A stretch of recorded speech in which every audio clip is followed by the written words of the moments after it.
I made a video talking about inspired action, and I got a comment on the video about doing nothing and things transpiring for you. Now, whoever that is that commented, I love you. Thank you for commenting. But I don't believe, and granted, these are my beliefs. Maybe something that happens later in my life will change that belief of mine. But I don't believe that one. And I think this is one of the things that in the law of attraction community, people kind of get misconstrued, is that you can do nothing and expect everything to just happen for you. I believe some action has to be taking place. Now, the whole part of visualizing, meditating, filling your head with positive thoughts, changing the inner beliefs inside your subconscious. These are all actions. These are actions that you must do, and you must be disciplined to do them. A lot of people don't see results because they're not disciplined to take these actions and do these things every day.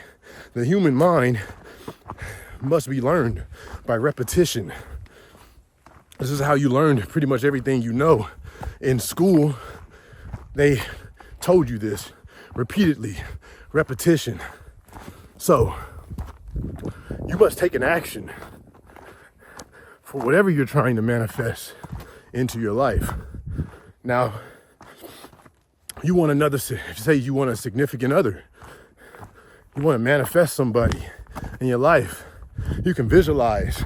You can see this person. You can visualize all the magnificent moments you're going to have. You can visualize getting married, being with this person, feeling their energy, their love. But if all you do is visualize, and you stay inside your house, inside your room in the corner where you visualize and you meditate, they say faith without works is dead. Where that came from exactly, I don't even know. If it's a verse in the Bible, I don't know. Somebody put it in the comments. If it's a verse in the Bible, then that even harps more on what it is. You have to take some action. That person that you're visualizing isn't going to come and knock on your fucking door and be like, hey, I'm here. You visualized me. You thought me into existence. I'm here now. Let's go. It wouldn't happen like that anyway, but just an example. You have to take an action to go outside.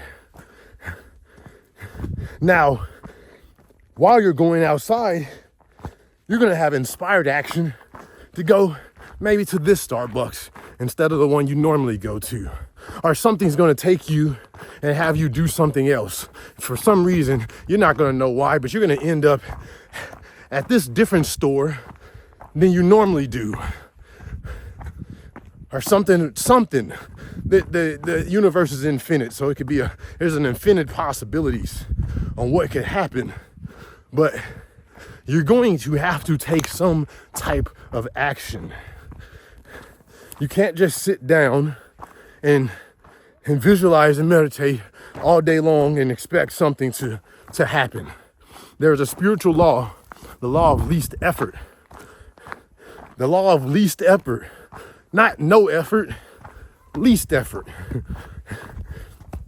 The law of least effort states that everything in the universe, it operates on least effort. The fish doesn't have to think about to swim in the water, it just does. Plants don't have to think about growing, they just do. You can take and do the things, the inner work. It's inner work, it's work. You gotta do it, you gotta put in the work. Now, like I said, trying to force and work on your outside world, nah, because everything begins in the mind. So the law of attraction is pretty much a law of reaction. That action first has to be taken in the mind. And then the universe will react to whatever you put inside of it. So you have to do something. You can't just not do anything. I mean, how would everything in the world would just be happening for everybody if it worked like that? There's laws and there's rules to this shit. There's not a motherfucking millionaire out here who sat in a house, meditated, visualized, and the millions just came to them. It don't work like that. It's not a universal law. You have to do something. You have to take some action. And you don't have to force it, because if you put the right thoughts, the right images, the right feelings, and you feel on those images like they're real, like you live that shit already, in your waking hours, or when you go through your day, you're going to be inspired to take the actions necessary. It's not going to feel like you're forcing it, or that you have to get up and motivate yourself and pat yourself up and get yourself amped and shit. You don't have to do that. You do, however, have to take some action. It is the law of least action, or the law of least effort, not of no effort. So remember that. And like I said, that's my belief. Of course, whatever you believe is what you see. So I may see something different in life, but the things I manifest, things I'm out to manifest, are big things.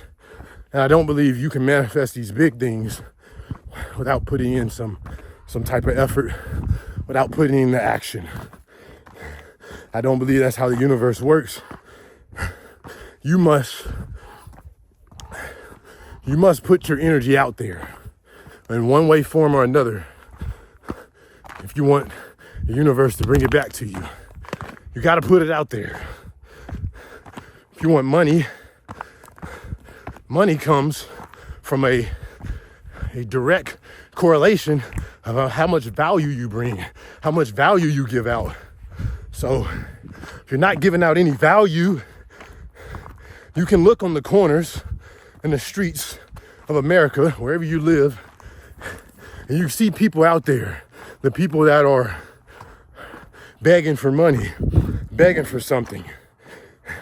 You can look at these people and see how much value they give, how much value they put into the universe.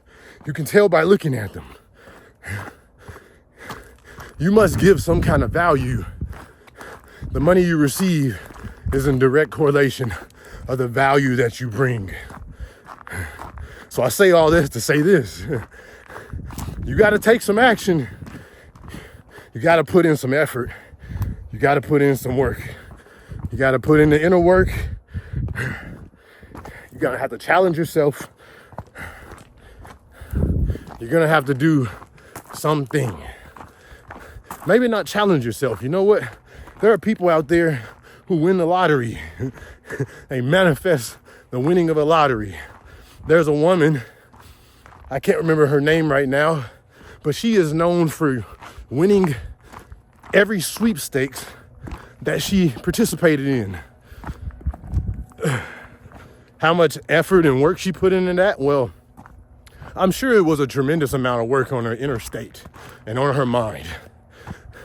Because you have to do the inner work where that you believe it wholeheartedly. You must believe it wholeheartedly. Nothing inside you resists or fights that inner belief. And for a lot of us, we don't have that belief yet.